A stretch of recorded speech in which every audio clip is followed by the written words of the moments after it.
வணக்கம். இதில் வந்து பார்த்திங்கன்னா மெய்ஞான சூத்திரத்தில் வந்துட்டு ஒரு ஒரு கருத்து சொல்லியிருக்காங்க சரிங்களா. அதே தான் பார்த்திங்கன்னா திருமந்திரத்தில் சொல்லியிருக்காரு சரிங்களா. பாருங்க, அவையே தானேயாய் இரு வினையின் போக்குவரவு புரிய ஆணையின் நீக்கமின்றி நிற்குமன்றே.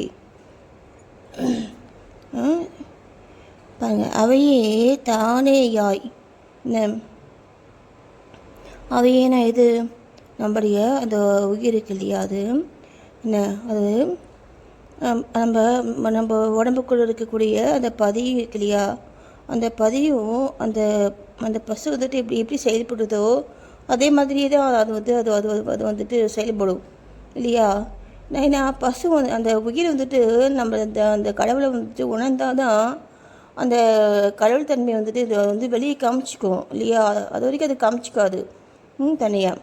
அப்போ பாருங்கள், அவையே தானாகி அந்த பதி கூட நான் அந்த பசுவாகவே மாறிட்டு இறைவினையின் போக்குவரவு, அந்த இன்பம் துன்பம் அப்படிங்கிற அந்த காரணத்தினால நமக்கு வரக்கூடிய பிறவியுடைய போக்குவரவு, பிறக்கிறது இறக்கிறது சரிங்களா. அதே மாதிரி புரிய ஆணையின் நீக்கமின்றி என்ன இது மாதிரியே சேர்த்துட்ருக்கு. ஆணையின் நீக்கமின்றி நிற்குமன்றே. இப்போது நம்ம இந்த மாதிரியான இந்த போக்குவரவில் நம்ம ஒரு நீக்கமின்றி நம்ம நிற்கணும். நின்று அந்த பதிவு அந்த பதிவு அந்த பசுவோடு சேர்ந்து அந்த பசு பதியாகவே மாறிடும் இல்லையா. அப்போது நீக்கமின்றி நிற்கிறதுக்கு அப்படின்னா அந்த பதியுடைய ஒரு ஆணைனா எனக்கு ஒரு கட்டளைனா அது திசையி அப்படின்ட்டு அது சொன்னால் தானே நம்ம செய்ய முடியும். அப்போது அதுக்கான அந்த ஒரு கிருபையை அந்த ஒரு அருள் பெறத்துக்கு தான், அதுக்கான வழிகளுக்காக தான் நான் சொல்கிறது.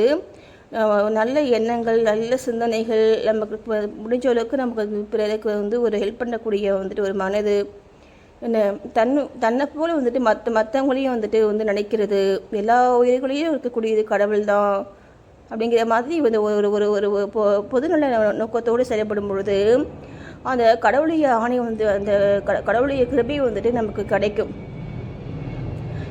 சரிங்களா. அப்போ பாருங்கள், அதான் அவர் சொல்லிக்காரு. இப்போ இது பார்த்தீங்கன்னா அந்த மெய்ஞான சூத்திரத்தில் சொல்லியிருக்காங்க. அதே தான் பார்த்தீங்க அப்படின்னா திருமூலர் சொல்லியிருக்காரு. திருமூலர் பார்த்தீங்கன்னா நான் அந்த பாட்டை ஃபஸ்ட்டே சொல்லிட்டேன், நான் ஒன் டைம் படிச்சுட்டு விட்டுறேன். அதை பாசம் பயிருகியே தானே பரமுதல், பாசம் பயிருகியே தானே பசுவென்ப, பாசம் பயில பதி பரமாதலால், பாசம் பயில பதி பசுவாகமே. புரியுதுங்களா. அப்போது பதி தான் அந்த கடவுள்னா அந்த கடவுளை கிருபை தான் முக்கியம். புரியுதுங்களா. அதை வாங்கிறதுக்கு தான் நம்ம பெருமுயற்சி செய்யணும். நம்ம இந்த வாழக்கூடிய நாட்களில் இந்த பதியுடைய அந்த கடவுளுடைய கிருபையை எப்படி பெறுறது, அதுக்கான வேலைகளை மட்டுமே நம்ம செயல்படும் பொழுது நம்ம மற்றவங்களுக்கு எந்த ஒரு நமக்கு தாட் அந்த பக்கம் போகாது. ஏன்னா பதி தான் அந்த கடவுள் அவர் நமக்குள்ளே இருந்து அவரை நம்ம நெருங்குறோம்னா அவர் நமக்குள்ளே இருந்து நம்மளை செயல்படுத்துவார் சரிங்களா. அது அந்த மாதிரி செயல்படுத்தும் பொழுது நம்ம நம்ம வாழ்க்கையிலுக்கு நமக்கு தேவையான எல்லா நன்மைகளுமே நமக்கு கிடச்சிட்டே இருக்கும். நீங்கள் இந்த செல்வம், அதே மாதிரி இந்த புகழ், அந்த மாதிரி வேறு இந்த பூமியில் இருக்கக்கூடிய பல ஒரு மேம்பட்ட விஷயங்களுக்கே ஒரு அதிகமான முக்கியத்துவம் கொடுத்து எனக்கு அதுதான் வேணும் இதுதான் வேணும்னு சொல்லிட்டு நினைக்கிறதுனால உங்களுக்கு அந்த வீதி பேர் அப்படிங்கிறது தெரிய மாட்டேங்குது. இதெல்லாம் கிடச்சிடுங்க.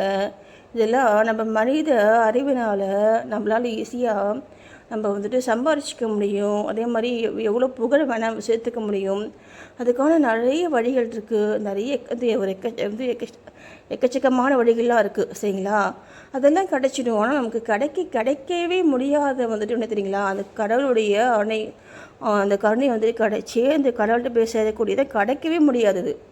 சில அது கிடைக்க அதை வந்து கிடைக்கணும் அப்படின்னா தான் கிடைக்கிறதுக்கு தான் நம்ம வந்துட்டு நம்ம அதை நோக்கியே நம்ம வந்து கடவுள்கிட்ட நம்ம போகும் பொழுது மீதி எல்லாமே உங்களுக்கு கிடைச்சிடும். சரிங்களா? அது எல்லாமே கிடைச்சிடும். ஆனால் உங்களுக்கு அதெல்லாம் பேசவே தெரியாது.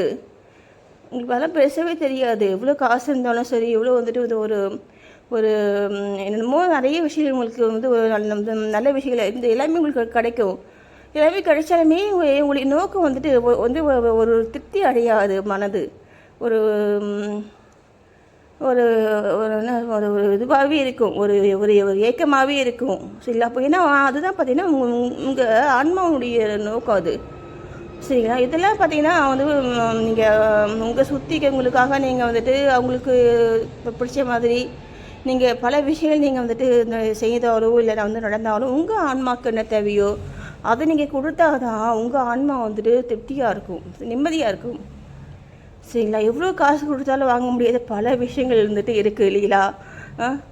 நிம்மதி, அந்த உண்மையான பாசம், அந்த அன்புங்கிறது இதெல்லாம் பார்த்தா இவ்வளோ காசு கொடுத்தாலுமே கிடைக்காது இல்லையா? அதனால் நமக்கு எல்லாமே கிடைக்கும். நீங்கள் வந்து கடவுள்கிட்ட நீங்கள் வந்து நெருங்கும் பொழுது அந்த கடவுளையே கொடுப்பாரு. கடவுள் அவரே கொடுப்பாரு பொழுது மற்றதெல்லாம் கொடுக்க மாட்டாரா?